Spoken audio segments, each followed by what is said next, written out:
All right, what's up, y'all? We got another episode of Thunder Road Running this evening.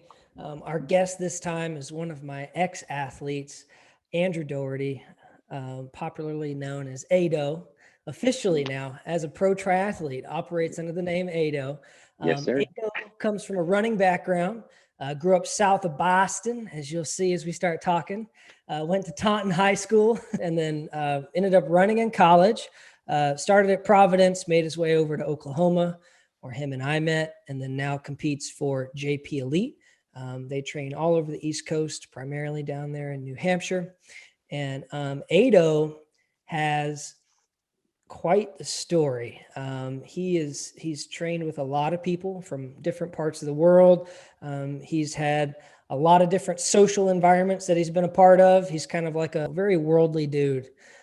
He's lived all over the place. He's met all kinds of people in his journey, and he's overcome a lot of different adversities.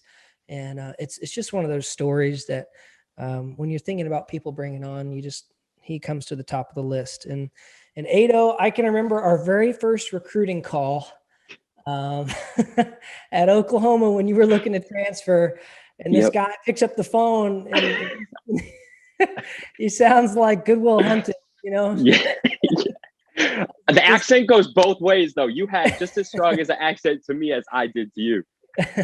And I just remember thinking, wow, he's for real. But once I got used to your accent, I also realized that you just oozed passion, and it oozed through the phone while I was talking with you in a good way. And I just, it was my first year there, and I knew I was trying to build something, and you were the guy for the job. I knew that this is someone I wanted to build a program around, and I had no idea everything that you had been through up to that point. I just knew that it seemed like he was super passionate. And I kind of have to ask, and I ask a lot of the elites on when I ask this, is where did that all start? When did you get the bug? Right. First off, thanks for the intro. Thanks for having me. That bug started, I started running cross country in middle school, but the real itch was freshman year of high school. I had some early success early on in my career. I ran 4:28 as a freshman in the full mile, finishing top 5 freshman in the country. So that's when it really started. Dang. Who got you into track? Was it parents or? Yeah. So my father was an All-American hurdler. And I always played soccer growing up, and obviously lots of running there. But the gym class mile is actually what kind of triggered it in middle school. My first go, I was just like, I wanted to just get that school record in middle school. I remember it was 5:12. And so first go at it, I just had to get it done. And so my gym teacher, and then with my father being an All-American runner as well. Nice. God, I should be able to remember my 8th grade record too, because I didn't get it. Oh, it's a little more competitive down there. No, that's funny though, how you those things stick with you, even all these years later. I can remember the kid's name that outkicked me to make the sprint relay. I got cut from the sprint relay, man. Joseph Huggins was his name. No. 7th grade. Yep, that's how I became a distance runner. You never forget those types of things. It's just ingrained in your head. No, you don't. Well, tell me what it was like being that age, in South Boston and picking up running. Mm-hmm. I know it wasn't the easiest place to be an endurance athlete. Well, tell me about it. Absolutely. Paint us a picture. So, yeah, absolutely. So the city in which I come from is very urban, very diverse. I went to an inner city high school, as you mentioned, Taunton High School. Mm-hmm. There's no minority, no majority. It's just a bunch of us. It's like a melting pot of people. And like I said, very urban. And basically being an endurance athlete in an area like that is very unheard of, because you kind of have to find your thing, if you will, in a school like that, where there's 3,800 kids and you're just one of many.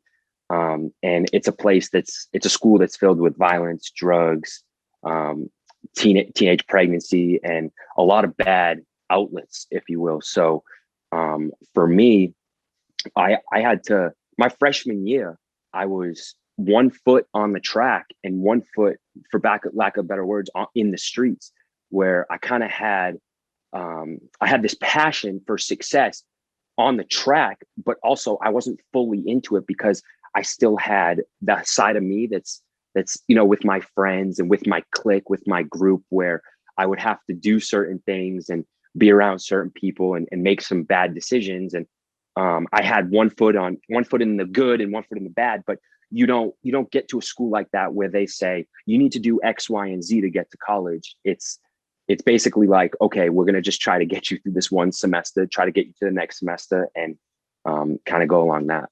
Yeah.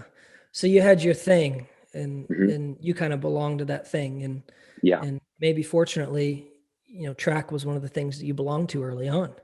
absolutely. Did you have other members on your team on the distance roster, or were you kind of the lone guy? Or Yeah, we had three really good natural talent athletes, but I ended up taking the number one spot at the end of my freshman year. And unfortunately, a couple of the other guys went to the other foot that I was talking about and ended up falling Mhm. into like the drugs and the less desirable path. But Yeah, I was cut a break early, coach, and I'm gonna share a little story. But um, you were my cut a freshman, break with the yeah, wrong foot. Is that what you're yeah, talking about? I was cut a big break, and I was a like I said, I had that early success my freshman year. Then when I broke my back, I wasn't able to compete, practice, or train. So I kind of got into some sticky situations because my one foot with track was getting ripped away because I didn't have to attend practice. I wasn't traveling for races. I had nothing to really, in my eyes, nothing to really live for. So I ended up getting in a little bit of trouble outside of school at a Sweet 16 where I got caught selling some illegal off-brand materials, and instead of getting me in some serious trouble, I actually got pulled out of when I returned to school on Monday. My athletic director and my head coach of the track team pulled me out of the classroom and said, Ado, listen, you're one of few in this entire school out of 3,800 kids that have an opportunity to actually not only graduate but make it out through athletics.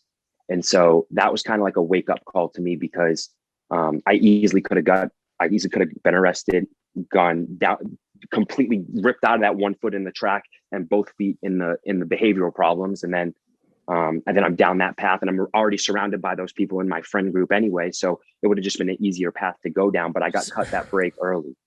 So you stop for just a sec. That's a I'm lot to sorry. take. That's a lot to take in, Doe. Yeah, So, sorry. but you said you broke your back. Yeah. How the heck did you break your back? Yeah. So I So did that's just when give it up. started. So you were That, in the track. You had kind of one foot out the door, and then you broke your right. back, and that pushed you out the door. How the heck did you break your back? Right. So um, after the national meet, my freshman year of high school, I was like, oh man, I'm so close to breaking 4 minutes in the mile. I'm just going to train, train, train, train, train. And then my body said, nope, you're going to have a fat growth spurt. And so I was and it's city miles. It's like concrete, no trails. So I'm doing 65 miles, 70 miles a week in between freshman, sophomore year. I developed a stress fracture in my lumbar, and I was just running through the pain. City boy, it's all about grit. And then I developed a second stress fracture in my thoracic, and that's when I was diagnosed with a double back break. First time in an MRI machine, all this other stuff. I was putting a full body back brace from here to just below the butt for 23 hours a day for 13 months. No, obviously no running. I could hardly walk. I could hardly get in and out of a chair. And so I still had to attend school, but I lost what I guess my purpose was of running, my drive. And I was like, okay, well, there goes my dreams of getting out of here with through track. Yeah. Could you do could you cross train? Could you do anything at all, or? For the first 8 months, I couldn't do a thing. For 6 months, I couldn't do a thing. And then I went back to the doctor and I said, sir, I got too much energy. I'm getting in trouble in school. I'm spending more time out of the classroom than in the classroom. I need to get rid of it. He said, okay, you're allowed to, he said, if you can bear the stationary bike, I'll let you do that. And coach, I'm not kidding you. The brace it was hard plastic.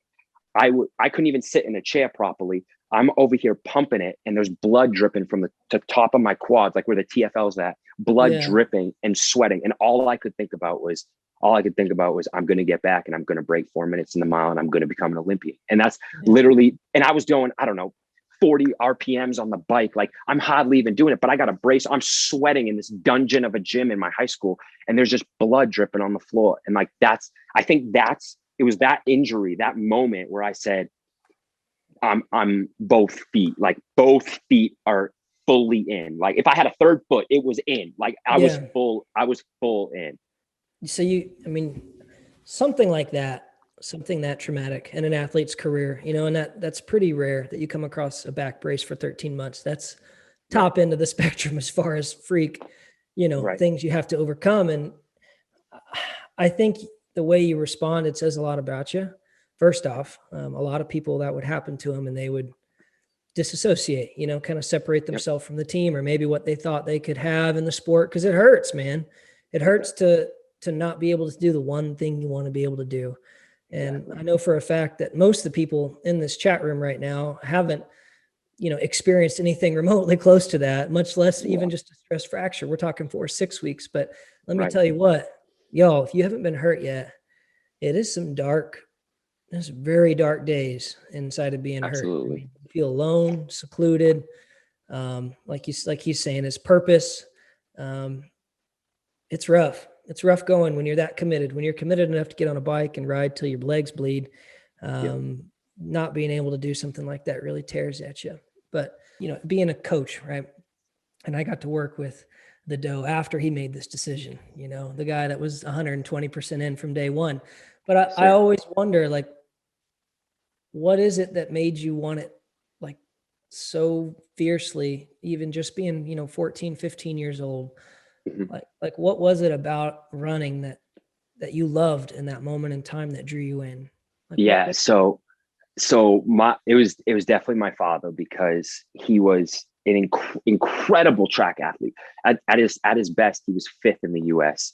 And this was hurdles, a little bit of a different beast, but he's just the one who's just like, he stuck by with me this entire time. And not to get like a little emotional, but like he said, I believe you can, like I brought you into this world to do what I couldn't do, because he had zero support system, like zero support system. And he was capable of making the Olympic team. And so it was around that time that he literally took the Olympic rings and a hammer and nail, and he nailed them right to the foot, like right above my bed. And he says, this is the first thing you're going to see when you wake up, the last thing you see when you go to bed. He said, if you want this dream, I'm going to give you 150% of my support, because I had zero.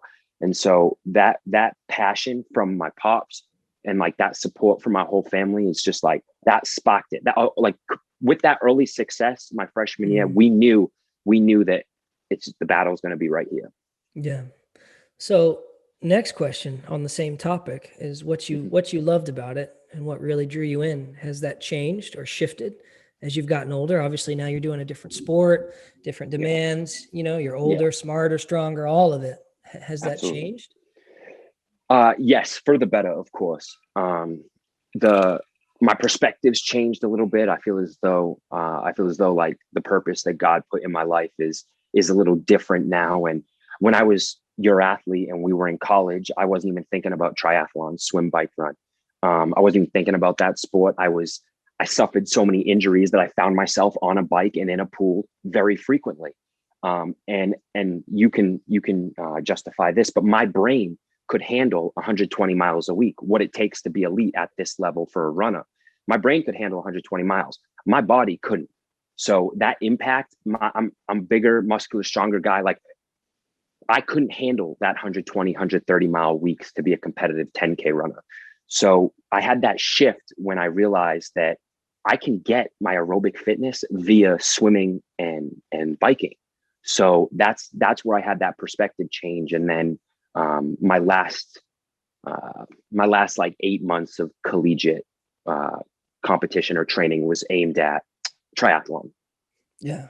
So what about the sport though? Like what drew you in though? Like, so what you love about doing it every day, has that changed?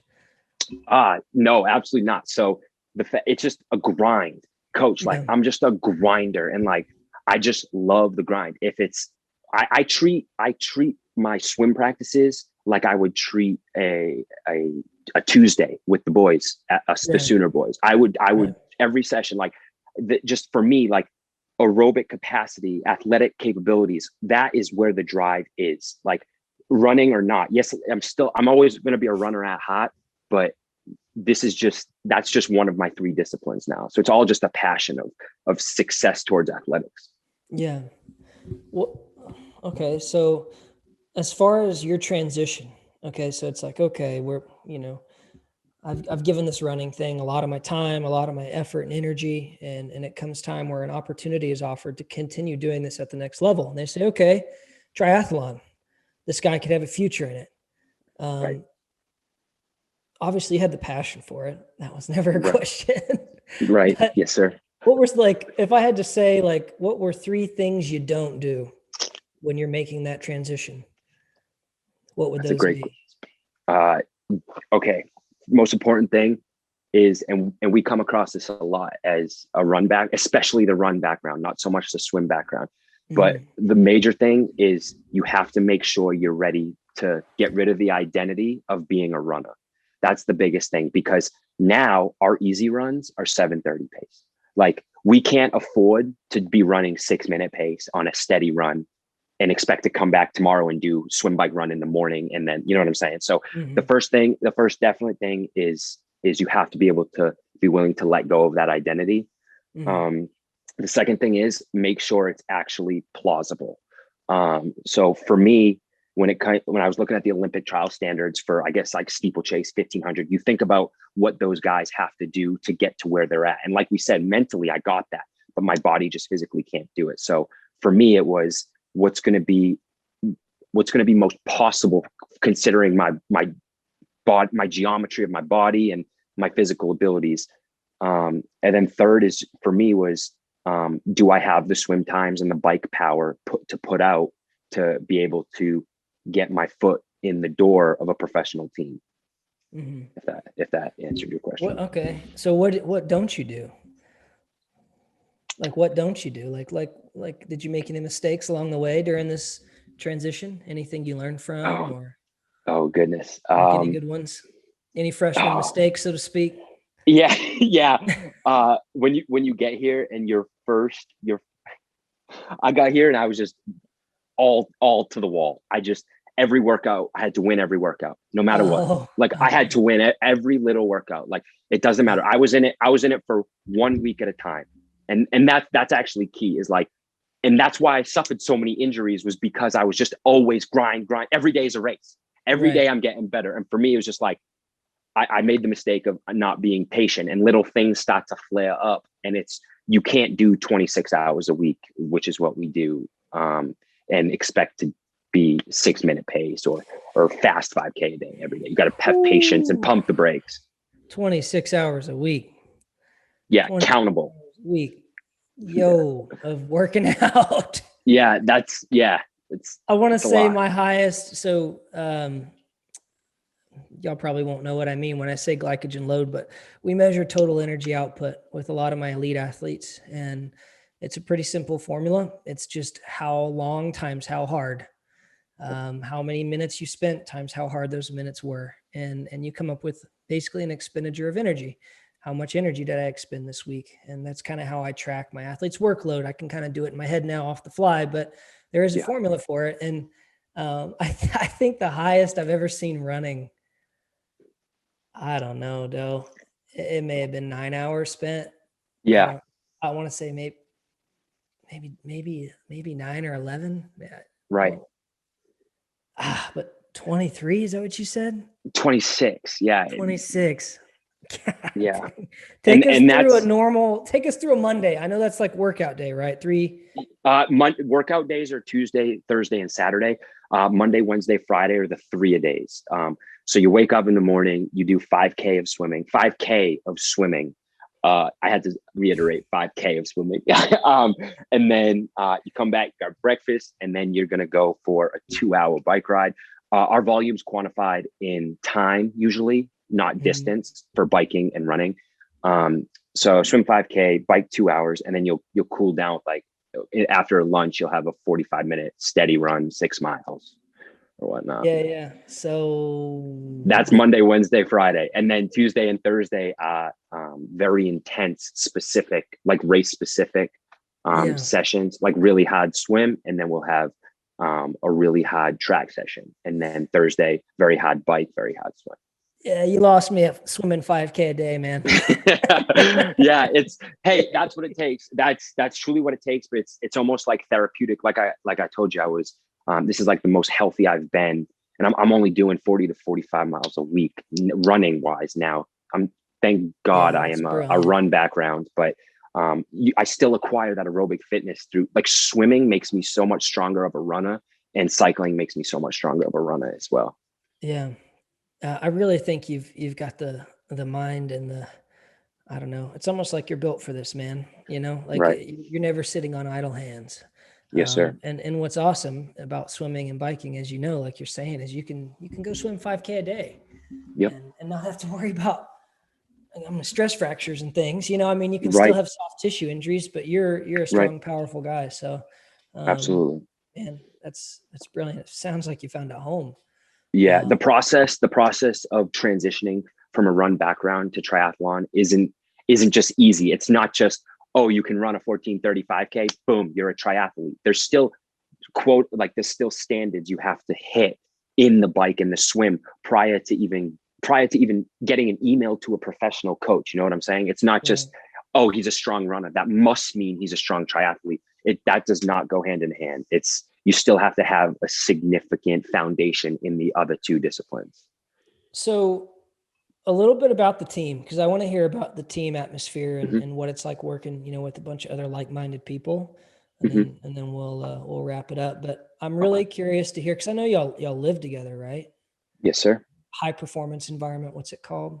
It's called a DTE, daily training environment. Daily training environment, and that's controlled by the Yep. coach and pretty structured and planned out. Yes, sir. Um, So we live in team housing. So mhm. on the roster, 2 girls, 5 guys. And we in this house, it's 4 of the guys here. And the coach oversees everything. He's at just about every practice every day. But yeah, I'm surrounded by Olympic caliber athletes. We eat, sleep, breathe triathlon all day, every day. We're together for 11 and a half months of the year. We travel the country together. We compete together. And ultimately we train and we grind together. And when we have a bad day, they bring you up. And if I got a bad day, they bring me up. And that's just how it works. Yeah, man, that sounds like a dream. That's what that sounds like. Could Yeah. you have attempted this on your own? Absolutely not, man. So I'm rooted in my faith. I mean, just look at the shirt. First and foremost, it's all God. That happened in 2018, changed my life completely around. So I'm very strong in my spiritual life. I also have an incredible support system at home, my family, my mom, my dad, my sister. Those 3 people are my rocks. And then fortunately, I have some incredible sponsors that are supporting me through this financially and through products, and helping pay for some of the expenses that are not covered. Yeah. Well, and taking advantage of the environment and of the opportunity presented to you. I mean, Right. I couldn't think of someone more deserving, as far as like, hey, it's like you give him a way to do it and he'll get it done. Yes, sir. So that's awesome, man. That is pretty sweet. I Yeah. would love to have that, some shadow of that in the running someday, where I could Right. work with some people like you said, like-minded and super motivated. So Right. we've It's got getting a the good group of yeah, guys, good group of guys and gals that are just like, they have that drive. And if they're, I mean, we're from all over the country. We have all 7 people, all 7 different states. Like, doesn't matter where we come from. We all just have the same dream. We all just want to get to the highest level possible.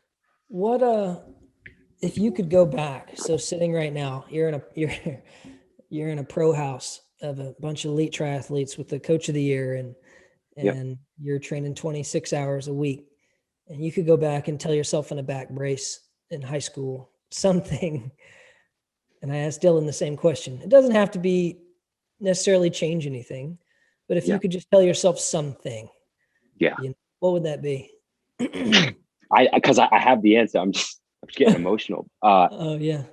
It's all going to be worth it. Like, Yeah.